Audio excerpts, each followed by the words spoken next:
শুনেই বলে একটা দোয়া যদি কেউ অন্যের কোনো বিপদ দেখে পড়ে, ওই বিপদ তার জীবনে কখনো আসবে না। অনেক সময় হয় যে আমরা মহাসড়ক দিয়ে যখন চড়ি, দুর্ঘটনায় আইরে আল্লাহ, দুর্ঘটনায় মানুষের মাথা একদিকে, দেহ আরেকদিকে, ব্লিডিং, এরকম হয় না? আল্লাহ তুমি হেফাজত করো। বিশ্বনবী বলেন এই দুর্ঘটনা দেখে কেউ যদি এই দোয়াটা পড়ে, তার জীবনে সে কোনোদিন এরকম অ্যাক্সিডেন্টের সম্মুখীন হবে না।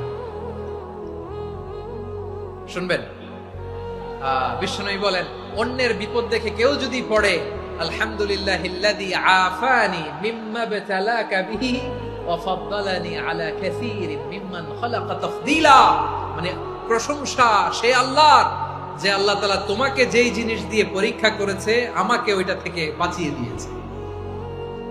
তোমাকে আল্লাহ যেই বিপদে ফেলেছে আমাকে ওই বিপদ থেকে তিনি মুক্ত রেখেছে, আর তার অনেক সৃষ্টির উপর আমাকে তিনি প্রাধান্য দিয়েছে। সুবহানাল্লাহ পড়েন।